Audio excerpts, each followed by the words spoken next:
राधे राधे दोस्तों, स्वागत है आप सबका मेरे और एक नए मिले ब्लॉग में। तो जी आज मैं आपके साथ शेयर करूंगी अपनी जो मेरी क्लीनिंग होती है, डीप क्लीनिंग वो। क्योंकि जी पिछले कई दिनों से लगभग 6-7 दिन हो गए मेरा छोटे वाला बेटा और मेरे हस्बैंड की तबीयत जो बहुत ज़्यादा ख़राब हो रही थी। उनको वायरल हो रखा था, फ़ीवर, खांसी, जुकाम, ये सारी दिक्कतों ने हो रही थी। तो इतने दिन से फिर अच्छे से ना तो काम ही हो रहा था, बस झाड़ू वगैरह लग जाता था और बाकी को साफ़ सफाई का कोई मतलब ही नहीं था। और किचन की तो हालत इतनी ज़्यादा बुरी हो गई थी क्योंकि बीच में जो है वो साग भी बनाया था और मम्मी का एकादशी का व्रत भी हुआ था। तो इस वजह से घर जो है वो बहुत ज़्यादा गंदा हो गया था। तो जी फिर मैंने सोचा कि चलो वैसे भी होली आने वाली है, सफाई तो करनी है। तो अब छोटे वाला बेटा जो वो भी ठीक है और हस्बैंड जो हैं वो भी ठीक हैं अब। तो फिर मैंने सोचा कि चलो डीप क्लीनिंग कर लेती हूँ। और दोस्तों मिनी व्लॉग में इतना सब कुछ शेयर कर पाना मुश्किल हो जाता है, तो इसलिए फिर मैंने सोचा कि चलो मैं लॉन्ग वीडियो भी बना लेती हूँ ताकि आप इजीली देख सको। तो जी बेडशीट वगैरह कर दी है मैंने, रूम्स वगैरह सेट कर दिए थे, झाड़ू भी लगा दिया था। पोछा मैं अभी नहीं लगाऊंगी क्योंकि किचन जो है उसको आज मैं अच्छे से धोने वाली हूँ। तो पोछा जो है वो मैं बाद में ही लगाऊंगी। तो जी मैं किचन में आ गई हूँ। यहाँ पे मैंने दूध वगैरह भी गर्म होने के लिए रख दिया क्योंकि दूध भी है जो वो गर्म नहीं किया था और ये मक्खन पड़ा हुआ था। तो मैंने सोचा कि चलो इसका भी घी बना देती हूँ।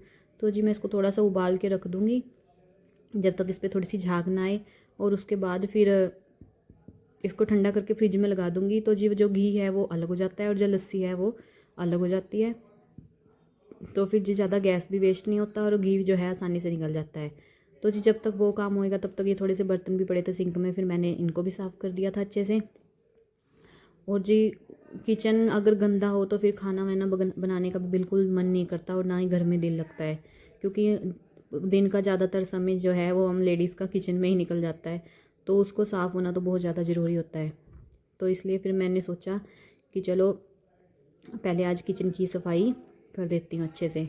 और इधर वो बच्चे भी आते रहते हैं गाय की रोटी लेकर। कभी कोई आंटी आ जाते हैं गली वाले की गाय की रोटी, वो उधर हमारी बैला बंदी होती है बाड़े में, तो बैला के डर से फिर वो वहाँ पे खाना लेके जाते नहीं है, तो फिर वो इधर ही पकड़ा के चले जाते हैं। हमारे घर के सामने जो दूसरे वाली गली है उसमें जो है वो हमारा बाड़ा है। तो ये देखो बर्तन साफ़ करने के चक्कर में दूध भी मेरे से निकल गया था क्योंकि ध्यान सारा बर्तनों की तरफ हो गया और दूध निकल गया था सारा। और ये सुबह नाश्ते में बने थे आलू के परांठे और उसके साथ बनाई थी मैंने धनिया की चटनी। तो मैंने वो भी जो एक्स्ट्रा थी वो निकाल के रख दूँगी मैं, वो बाद में खा लेंगे, दिन में काम आ जाएगी। तो जी काम तो देखिए सारे दिन चलते रहते हैं, एक मिनी व्लॉग में तो इतना कुछ दिखाना पॉसिबल नहीं हो पाता। तो फिर मैंने सोचा कि अब मैं साथ के साथ लॉन्ग वीडियो भी बनाया करूँगी और अपनी डेली रूटीन आपसे शेयर किया करूँगी। और ये है जिम जो मैंने घर पे अपना जादुई पाउडर बना के रखा हुआ है वेट लॉस करने के लिए, वेट क्या फैट लॉस करने के लिए, क्योंकि बाकी शरीर तो मेरा सारा ठीक है लेकिन मेरे बेली एरिया पे है जो वो थोड़ा फैट ज़्यादा है। तो जब मेरे भाई की शादी भी है तो उससे पहले फिट भी होना है, तो वो भी साथ के साथ चल रही है तैयारी। तो जी बर्तन वगैरह सब मैंने कर दिया, दूध वगैरह सब गर्म हो गया था। तो अब मैं करूँगी जी किचन की सफाई। और किचन की सफाई करने के लिए या बाथरूम या हमारे आपने देखा है सारे घर में ही टाइल्स लगी हुई हैं, तो मैं वो जो 10 रुपये की रिन वाली साबुन आती है ना उसको थोड़ी देर पानी में रख के अच्छे से गिला लो और फिर उसके साथ साफ़ करते हैं ना, कोई भी चिकनाई, ऑयल का निशान, कोई भी दाग फटाफट से सारा साफ़ कर देता है। ये बहुत अच्छा नुस्खा है। कोई आपको सिर का ये वो वॉशिंग पाउडर वगैरह कुछ यूज़ करने की ज़रूरत नहीं है। इतने सालों से मैं इसी के साथ साफ़ करती आ रही हूँ और बिल्कुल ऐसे अच्छे से चमका देता है टाइल्स में, ऐसे साफ़ कर देता है टाइल्स को एकदम। तो जी मैं तो हमेशा से इसी को यूज़ करती हूँ साफ़ करने के लिए। तो जी आधा एरिया है जो मैंने गैस वगैरह वो वाला कर दिया था साफ़, मैं इसको बच्चे से पानी से धो दूँगी। और आज धोऊंगी इस किचन को पूरे को, क्योंकि पोछा लगा तो रोज़ लगता है लेकिन इतना साफ़ नहीं हो पाता, धोने से एक अलग ही चमक आ जाती है किचन में। तो जी यहाँ पे मैंने धो दिया था और फिर मैं जो जो ये कैबिनेट बने हुए हैं नीचे वाले हिस्से में भी लगा कर दूँगी साफ़, और ये चिमनी वगैरह सबको अच्छे से कर दूँगी साफ़। तो इससे जो है थोड़ी बहुत अगर साबुन रह भी जाती है तो कपड़ा मारते हैं तो फिर अच्छे से साफ़ हो जाती है। तो जी गैस को भी मैं अच्छे से कर दूँगी साफ़ और उसके बाद फिर मैं दूसरे वाले एरिया की करूँगी सफाई। हाफ हाफ पोर्शन करके करना पड़ेगा क्योंकि दूध वगैरह भी सब बाहर ही पड़ा है। जो नाश्ते में आलू के पराठे बने थे, आलू बच गए थे तो मैंने साथ के साथ सब्ज़ी भी फिर दिन में ही छोंक दी थी लंच के लिए, तो वो भी फिर मैंने रिता के रख दी थी साइड में। तो जब मैं आ गई हूँ इधर वाले पोर्शन में, और ये जो कैबिनेट वगैरह हैं ये आज मैं साफ़ नहीं किए थे मैंने, क्योंकि वैसे तो मैं इनमें ज़्यादा सामान भरती नहीं हूँ, डिब्बे भी मेरे कैबिनेट में बहुत कम है, क्योंकि अगर ज़्यादा डिब्बे भर दो तो फिर कॉकरोच वगैरह उसमें हो जाते हैं। तो जितना मुझे ज़रूरत होता है मैं उतने ही डिब्बे यूज़ करती हूँ, और जब भी एक डिब्बा खाली हुआ तभी उसको साफ़ करके तभी मैं उसमें दोबारा सामान भरती हूँ। और जब से हमने चिमनी लगवाई है 1 साल हो गया है, तब से तो अब कैबिनेट वगैरह ज़्यादा गंदे भी नहीं होते, लेकिन उससे पहले तो जो ऑयल वगैरह डिब्बों पे फिर भी लग जाता था, क्योंकि चिमनी नहीं थी तो सारा धुआं रसोई किचन में फैल जाता था। लेकिन जब से चिमनी लगी है तब से अब ऐसी कोई दिक्कत नहीं है दोस्तों। तो जी टाइल्स वगैरह साफ़ हो गई थी, तो फिर मैं विंडो को भी जो है वो अच्छे से धो दूँगी। और जो कैबिनेट है उनके ऊपर ऊपर से मैंने कपड़ा मार के कर दिया था साफ़, और यहाँ पे चिमनी को भी मैं इसी से कर दूँगी अच्छे से साफ़। चिकनाई वगैरह जितनी भी लगी होती है सब अच्छे से साफ़ हो जाती है, आपको कुछ और चीज़ यूज़ करने की ज़रूरत ही नहीं है। आप एक बार इस हैक को ट्राई ज़रूर करके देखना। बस ये है कि साबुन थोड़ी अच्छे से गली हुई होनी चाहिए, उसको पानी में भिगो के रख दो, वो अच्छे से गल जाती है और फिर अच्छे से जो है सारा किचन अच्छे से चमक जाता है। तो जी कपबोर्ड पे भी मैं मार दूँगी थोड़ा सा कपड़ा, क्योंकि थोड़े बहुत पानी गिर जाता है।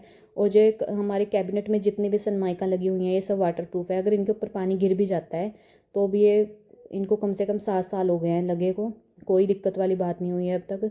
और बिल्कुल वैसे की वैसी ये पड़ी हैं, क्योंकि वाटर प्रूफ है जो सनमाइका हमारे पूरे कैबिनेट में लगी हुई हैं। और नीचे हमने नहीं बनवाए हैं क्योंकि नीचे ज़रूरत भी नहीं है और एरिया भी बहुत ज़्यादा कम है। तो फिर वो कॉकरोच ही मैंने कईयों के लगे हुए देखे हैं, कॉकरोच वगैरह ही सारा बुरा हाल हो जाता है, इसलिए फिर इसको नीचे वाले को ओपन ही छोड़ रखा है। अगर कभी लगवाना भी हुआ तो देखेंगे कि बाहर बाहर एल्युमिनियम का जो बॉक्सेस हैं वो बनवा के लगवा देंगे। तो जी अब मैं आ गई हूँ इस वाली साइड में, किचन की जो ये सिंक एरिया के जो टाइल्स हैं, और मैंने किचन टावल्स भी हैं जो पौने वगैरह वो धोने के लिए सब निकाल दिए थे। किचन में ही धोऊंगी मैं इनको, और ठाकुर जी के भी जो हैं कपड़े वो यहीं पे धोती हूँ मैं किचन में ही, इनको बाथरूम वगैरह में नहीं धोती हूँ मैं। तो जी ये टाइल्स भी हैं, ये जो थोड़ी ज़्यादा ही गंदी हो जाती है तो इनको थोड़ा सा ज़्यादा रगड़ना पड़ता है जाली से, लेकिन ये है कि अच्छे से फिर चमक जाती हैं। इसमें ये चक्कर नहीं है कि साफ़ होएंगी या नहीं होएंगी, अच्छे से अगर थोड़ा सा रगड़ दो तो अच्छे से साफ़ हो जाती हैं ये टाइल्स। तो जी ये एरिया भी मैंने कर दिया था साफ़, और थोड़े से बर्तन और हो गए थे तो साथ के साथ मैं बर्तनों को भी मांज दूँगी। और इस टाइम जो है वो ताज़ा पानी आ रहा होता है, वो गर्म ही होता है, तो मैं उससे फटाफट कर देती हूँ सारे उसको साफ़। तो जी बर्तन वगैरह साफ़ करके और फिर अपना मैं सिंक को भी अच्छे से मांज दूँगी। तो जी बर्तन वगैरह साफ़ करके मैंने दोनों सिंकों को भी अच्छे से इसी से कर दिया है साफ़। और जिन इनको साफ़ करने के बाद फिर मैं जो करूँगी, जो हमारी स्लैब के नीचे जो बड़े बॉक्स पड़े हुए हैं चार वगैरह के, उनको सबको साफ़ कर दूँगी अच्छे से। धोऊंगी नहीं कुछ भी, क्योंकि उनके अंदर अभी सामान फिल है, तो इतने सारे सामान को निकाल के धोना थोड़ा मुश्किल हो जाता है। वैसे भी मैं ग्रोसरी जो स्टोर करने से पहले अच्छे से साफ़ करके ही करती हूँ। तो ये नीचे जितना भी पानी वगैरह गिरा था पहले मैं वाइपर से कर दूँगी सारा एक साइड, और इसको इधर से सिंक के नीचे से जो है वो निकाल दूँगी। तो जी फिर मैंने गिल्ले कपड़े से थोड़ा सा जाली से रगड़ दिया था जहाँ से मुझे ज़्यादा गंदा लग रहा था बॉक्स वगैरह, और फिर मैंने गिल्ले कपड़े से ही देखो साफ़ कर दिए थे, बिल्कुल अच्छे से चमक गए थे।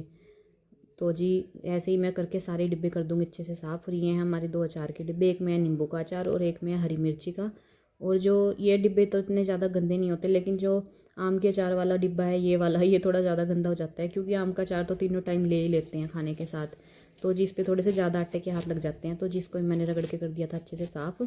और ये है हमारी आटे की टंकी, इसके ऊपर भी ऊपर से थोड़ा सा पानी गिर गया था तो मैंने इसको भी अच्छे से कर दिया था साफ़। तो जी इसको भी साफ़ करके मैं फिर नीचे जो है हमारे स्लैब के नीचे जितना भी एरिया उसमें सब में हमने टाइल्स लगवा रखी हैं, वाइट टाइल्स लगी हुई हैं, तो उनको भी फिर अच्छे से साफ़ करना पड़ता है। साफ़ करती वो एकदम से चमक जाती हैं, तो उनको भी मैं इसी जाली से अच्छे से कर दूँगी साफ़। और फिर जी उसके बाद देखो टाइम तो लगता है, लेकिन 2-3 घंटे लग गए थे मुझे इसी को साफ़ करने में। लेकिन ये है कि किचन अब बिल्कुल अच्छी साफ़ हो गई है, अंदर किचन के अंदर जाते ही दिल खुश हो जाता है कि हाँ भाई चलो मेहनत की है, लेकिन उसका फल भी फिर मिला है। अच्छे से किचन भी साफ़ हो गई है हमारी, क्योंकि अब व्रत वगैरह भी आ गए हमारे यहाँ, तो होली का भी व्रत रखते हैं, शिवरात्रि का भी व्रत है, तो साफ़ सुथरी किचन हो तो फिर काम करने में भी देखो मन लगता है। तो इसलिए फिर मैंने सोचा कि चलो बाकी घर तो बाद में होता रहेगा, लेकिन उससे पहले मैं किचन की सफाई कर देती हूँ। तो ये देखिए जी मैंने अच्छे से इस पर भी साबुन लगा लगा के नीचे से ऊपर से सारी टाइल्स को मैं अच्छे से साफ़ कर दूँगी और गिल्ले कपड़े से साफ़ कर दूँगी। वैसे तो धो भी सकते हैं, लेकिन इतना ज़्यादा गंदा नहीं था तो फिर मैंने कपड़े से ही साफ़ कर दिया था। नीचे से फर्श को जो है वो पानी डाल के वाइपर डाल के अच्छे से फिर मैं धो दूँगी। इधर मैंने फ़ैन भी चला दिया ताकि साथ के साथ सूखता ही रहे, क्योंकि इतने में दोपहर के खाने की भी तैयारी हो जाती है। जब तक सुबह का काम नहीं बढ़ता है तब तक फिर लंच का भी टाइम हो जाता है, तो इसलिए मैंने थोड़ा जल्दी जल्दी करके नीचे से भी जो है वो सारा साफ़ कर दिया था। तो जी डिब्बे वगैरह मैंने नीचे सेट कर दिए थे। उसके बाद फिर मैंने सिलेंडर को भी अच्छे से कपड़े से कर दिया था साफ़, क्योंकि खाना बनाते वक्त आटे वगैरह इस पर भी गिर ही जाता है। तो जी पहले मैं वाइपर से अच्छे से पानी गिरा के साफ़ कर दूँगी और बाद में पोछा लगा के इसको अच्छे से सुखा दूँगी। इससे जल्दी सूख जाएगा। मैंने पंखा भी फ़ैन भी ऑन कर दिया था तो उससे जल्दी सूख जाएगा। तो जी बस अब कैबिनेट वगैरह साफ़ करने रह गए हैं और फ्रिज को साफ़ करना है, बाकी सारी हमारी किचन हो गई है क्लीन। तो दोस्तों अगर आपको मेरी वीडियो अच्छी लगे तो वीडियो को एक लाइक ज़रूर कीजिएगा और कमेंट भी ज़रूर कीजिएगा। और ये किचन टॉवल भी हैं जो मैंने धो के सुखा दिए हैं। तो जी मिलते हैं नेक्स्ट व्लॉग में, तब तक के लिए राधे राधे।